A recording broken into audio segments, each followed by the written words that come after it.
2005. When my wife died, they did nothing, absolutely nothing. Welcome to WatchMojoUK, and today we're looking at sick and twisted television controversies in the UK. Brand was a self-proclaimed sex addict, and his promiscuity was celebrated in the tabloid press. Before we begin, we publish new content every day, so be sure to subscribe to our channel and ring the bell to get notified about our latest videos. Baby Reindeer. It's a patronising, arrogant feeling sorry for someone you've only just laid eyes on, but I did. I felt sorry for her. In 2024, this small Netflix show became a global phenomenon, detailing comedian Richard Gadd's experiences of being stalked by a woman he identified as Martha Scott. Baby Reindeer was a massive hit, but controversy soon followed. Can I get you something? No thanks. Are you sure? Cup of tea? No thanks. You have to buy something. Can't afford something. Each episode began with a disclaimer that it was a true story, though Gadd has since said that he didn't want them to, and Netflix added it. The real issue was that Martha's identity wasn't hidden enough, and viewers very quickly found her because the show used her real tweets and Facebook posts, which are easy enough to search. Why have you decided to go public? The internet sleuths tracked me down and hounded me and gave me death threats. After being harassed, the woman, Fiona Harvey, decided to take Gadd and Netflix to court, and it looks like the show may have been genuinely defamatory. Richard Bacon. One of the Sunday newspapers reported that Richard Bacon, a Blue Peter presenter, had taken an illegal drug. It's not often that Blue Peter feels the need to fire one of its presenters, but it has a very wholesome image to maintain. The drugs alone would have been enough to lose Bacon his job when the story hit the tabloids, but the News of the World went one step further and said that he'd been using the famous Blue Peter tortoises to facilitate his drug use, which he's always denied. I got fired for punctuality, because if you take a lot of coke, you're always late for things. In the years since, he's worked many presenting gigs for non-children's shows and remains popular. He's also spoken candidly about the scandal, his sacking, and his struggles with addiction, but was still forced to return his Blue Peter badge. Fred and Frida, the tortoises on Blue Peter. Yeah. Big white lines. Well, he gave them coke. I didn't give any tortoises coke, right? Ratgate. While this scandal sounds absurd, it was still animal cruelty and ended up with legal action being taken against ITV by the RSPCA down in Australia. I'm going to have a rat tonight. I'm not even kidding. I mean... During one early series of I'm a Celebrity, in which Gino D'Acampo was in the lineup, the celebs took it upon themselves to kill, butcher, cook and eat a wild rat in a risotto. Would you roast No, rat? I fillet it and put into the risotto. Are you up for that? Because, I mean... Aside from eating wild rats not exactly being hygienic, since it could very easily have been carrying diseases, watching celebrities become so desperate for food that they resort to this was definitely a step too far. ITV was in big trouble for not intervening when the stars concocted this plan, apparently preferring to take the RSPCA's fine rather than let this ratings gold go unrecorded. No, it's very good. Is it? Oh, God, good. I know. Tastes nice. Princess Diana. Well, there were 3 of us in this marriage, so it was a bit crowded. In 1995, history was made when a senior member of the royal family sat down for a not-so-friendly chat with a leading BBC journalist. The fallout of this was massive, with Diana already suffering from paranoia because of constant press attention and scandals in the last few years of her life. But there are mounting questions for the BBC and the journalist Martin Bashir tonight over what he did to secure his panorama interview with Princess Diana. Martin Bashir certainly didn't help with any of this, since he gained an exclusive interview with her through subterfuge, concocting fraudulent bank statements to make her think her close friends were being paid to talk about her. Panorama knew that what it was doing was wrong too, because almost nobody at the BBC cleared the interview or even saw it before it was broadcast. It's one of the worst chapters in the BBC's history, in my view. There's the rogue reporter who gets one of the world's greatest scoops by means of deception. Holly Willoughby. Right, deep breath. Firstly, Are you okay? In 2023, following myriad other scandals, Holly Willoughby decided to leave This Morning for good, taking a long break from presenting. This came as a shock after police announced one morning that a man had been arrested and charged with conspiring to kidnap and murder Willoughby. Holly is on the front pages this morning after police arrested a 36-year-old man over an alleged kidnap plot. He'd gone as far as hiring a man to come to the UK from America to do it for him, except that the man was an undercover cop.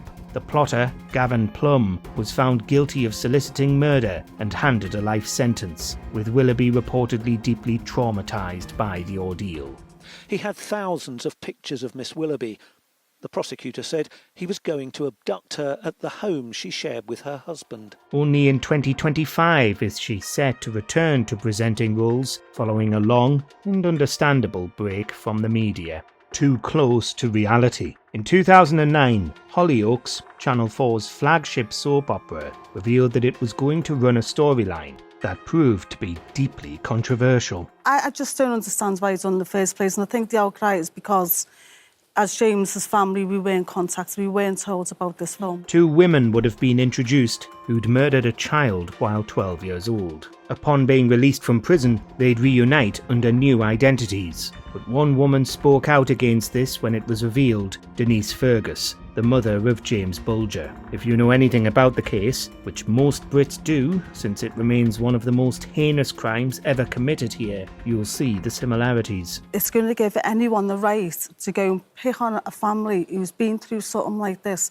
and do whatever they want with it. Hollyoaks was lambasted for its insensitivity, and thankfully, the storyline was scrapped. But it says a lot that it even got that far into production without somebody stopping it. Russell Brand. Police are still investigating the allegations made against Brand, but as the months go by, they only increase in number, and the documentary that started it all remains difficult viewing. He was allowed to say the unsayable, he was allowed to do the unthinkable, and consistently got away with it. That was Russell Brand in plain sight, one piece of a joint investigation conducted by Channel 4 and The Times. 4 women spoke in the documentary, all of them anonymously, about their experiences with Russell in both the UK and America, alleging very serious crimes that Brand has denied. I've got a assistant called. Part of her job description is that anyone I demand she greets, meets, massages, she has to do it. Only one person went on the record, fellow comedian Daniel Sloss, who said that Brand's bad behaviour was an open secret in the industry. It seems that there was a real culture of fear on his productions, and that many young women were afraid of him. Would you like her to wear anything in particular, Sir Jimmy? I'd actually prefer her to wear nothing. Love Island. You're actually telling me you picked... Well, I didn't do that with anyone. I've not done anyone with that in 3 days. Perhaps the most disturbing thing about Love Island is that it's still going, despite there now being 4 deaths connected to it. Former contestants Sophie Graydon and Mike Thalassitis, Graydon's boyfriend, and former presenter Caroline Flack all took their own lives. Caroline Flack was synonymous with ITV's hit reality show Love Island. ITV faced massive public pressure to do something and quickly implemented new safeguarding and aftercare for people involved with the production, primarily concerning handling sudden fame and social media. You said that the Mike that we saw on screen was very different to the Mike that you knew, and that he was misunderstood in many ways. Online abuse is believed to have been a contributor to the deaths. In the years since, nobody else has died, but people still think the show should end. The Jeremy Kyle Show. Gemma's your ex? Definitely. Which is hardly surprising, because you slept with her sister. I don't know, Jeremy. Unlike Love Island, when a guest was found to have died after appearing on The Jeremy Kyle Show, the show was immediately axed by ITV. Steve Diamond appeared so that he could prove to his fiancée that he hadn't cheated on her, but the lie detector said otherwise. A week later, he took his own life. Because Jane was on the show as well, Steve wasn't there to talk anymore, so they had to go down there and make sure that Jane realised that it wasn't the show's fault and she didn't start saying the wrong things to the newspapers. The show was cancelled and the investigations were launched, though Kyle himself has refused to participate in most of them. In 2024, it was shockingly ruled that there was, quote, no clear link between Diamond's appearance on the show and his death. He's a manipulative, controlling BS merchant, and you described the sister, right, as a toxic human being who ruined your marriage. A Channel 4 documentary showed that participants were being brought in based on how vulnerable they were, and were lied to about the lie detector's efficacy. They split you up straight away. You're put in these little cubicles, like shoe boxes, and they come and pump you for hours. Jimmy Savile. We're sure you knew it was coming, but what could be more disturbing than how Jimmy Savile was able to get away with his crimes for so many decades? But at the heart of what went on are a series of criminal allegations about the behaviour of Sir Jimmy Savile. Since his death, hundreds have come out alleging to be his victims, and it's become clear that many people at the BBC were ignoring or actively covering up his crimes. He used popular shows like Jim'll Fix It, Clunk Click and Top of the Pops to gain access to victims, and sickeningly volunteered in hospitals to find even more. Was child protection on your radar as an issue back then?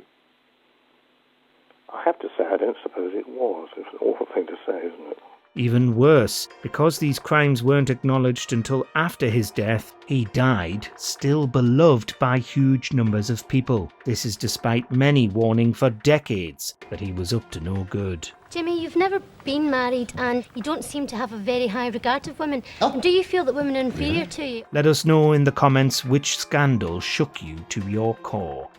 And there, in that courtroom, was the last time I ever set eyes on her. Do you agree with our picks? Check out this other recent clip from WatchMojoUK and be sure to subscribe and ring the bell to be notified about our latest videos.